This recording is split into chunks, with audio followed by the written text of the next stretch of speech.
ఏడాది పాటు బంగారం కొనుగోలును నిలిపివేయాలని ప్రధాని మోదీ చేసిన వ్యాఖ్యలు ఇప్పుడు పసిడి వ్యాపారుల్లో తీవ్ర ఆందోళనకు దారితీసింది. పెళ్లిళ్ల సీజన్ నడుస్తున్న సమయంలో ఇలాంటి ప్రకటన వల్ల తాము నష్టపోతామని ఉమ్మడి నల్లగొండ జిల్లాలో వ్యాపారులు యజమానులు ఆందోళన వ్యక్తం చేస్తున్నారు. ఇక ఇదే అంశానికి సంబంధించి మరింత సమాచారం మా ప్రతినిధి శంకర్ అందిస్తారు. పెరుగుతున్న బంగారం రేట్లపై అయితే కేంద్ర ప్రభుత్వం సంచలన నిర్ణయం తీసుకుందని చెప్పుకోవచ్చు.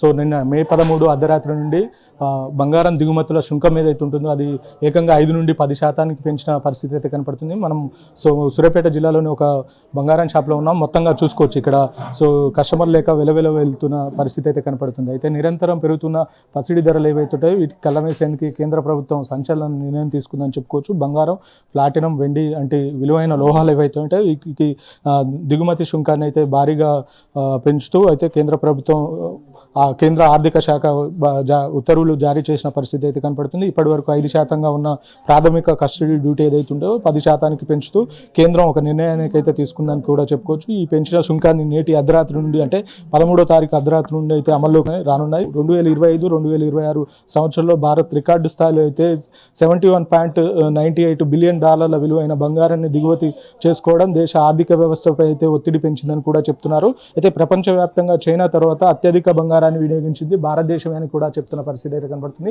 నరేంద్ర మోడీ ఇచ్చిన ఈ ప్రకటన తర్వాత బంగారం షాప్లో వినియోగాలు ఎలా ఉన్నాయని అడిగి తెలుసుకునే ప్రయత్నం చేద్దాం. మనం ప్రస్తుతానికి సూర్యాపేట జిల్లాలో ఉన్న ఒక బంగారం షాప్లో ఉన్నాం. వాళ్ళని అడిగి తెలుసుకునే ప్రయత్నం చేద్దాం. అన్న చెప్పండి, ప్రధాని నరేంద్ర మోడీ చేసిన ప్రకటన తర్వాత బంగారం వినియోగాలు ఎలా ఉన్నాయి?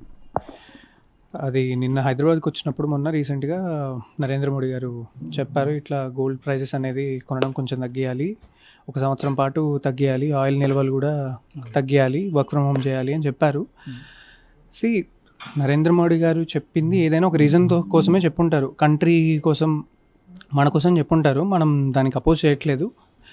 కానీ సైమల్టేనియస్లీ గోల్డ్ షాప్ వాళ్ళు చాలా ఎఫెక్ట్ అవుతారు. సరే, నార్మల్గా చెప్పిన తర్వాతకి ఇవాళ మార్నింగ్ అనేది ఇంపోర్ట్ డ్యూటీ 15%కి పెంచారు.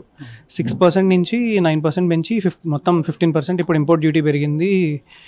దానివల్ల మాత్రం చాలా ఇప్పుడు రేట్స్ కూడా 1,70,000 దాకా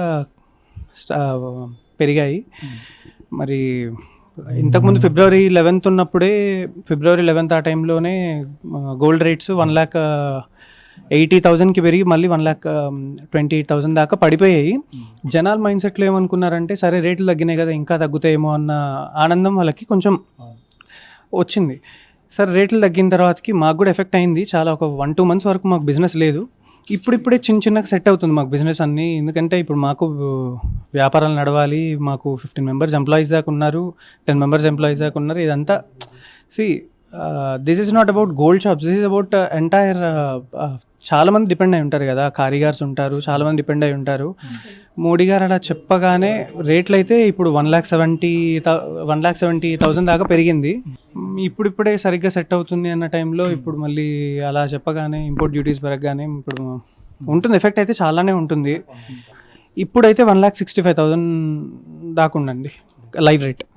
యా, సో మొత్తంగా అయితే ఇది పరిస్థితి. అంటే ఈ లోహపు ట్యాక్స్ ఏదైతే ఉంటుందో, వెండి కావచ్చు, ప్లాటినం కావచ్చు, బంగారం కావచ్చు, వీటి మీద దిగుమతి పన్ను ఏదైతే ఉంటుందో 5 నుండి 10% పెంచడంతో అయితే వినియోగదారులు కొనడానికి కొద్దిగా ఇబ్బంది పడుతున్నారని చెప్తున్నారు.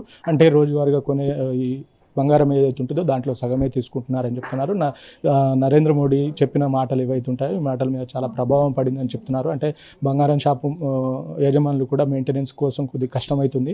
సో నిరంతరం అమ్మే బంగారానికంటే, రోజువారీగా అమ్మే బంగారానికంటే ఈ ప్రకటన చేసిన తర్వాత అమ్మకాలు చాలా తగ్గాయని చెప్పేసి సూర్యాపేటలో బంగారం షాప్ యజమానులు చెప్తున్న పరిస్థితి కనపడుతుంది. కెమెరా పర్సన్ శంకర్తో శంకర్, ప్రైమ్9 న్యూస్, సూర్యాపేట నుండి.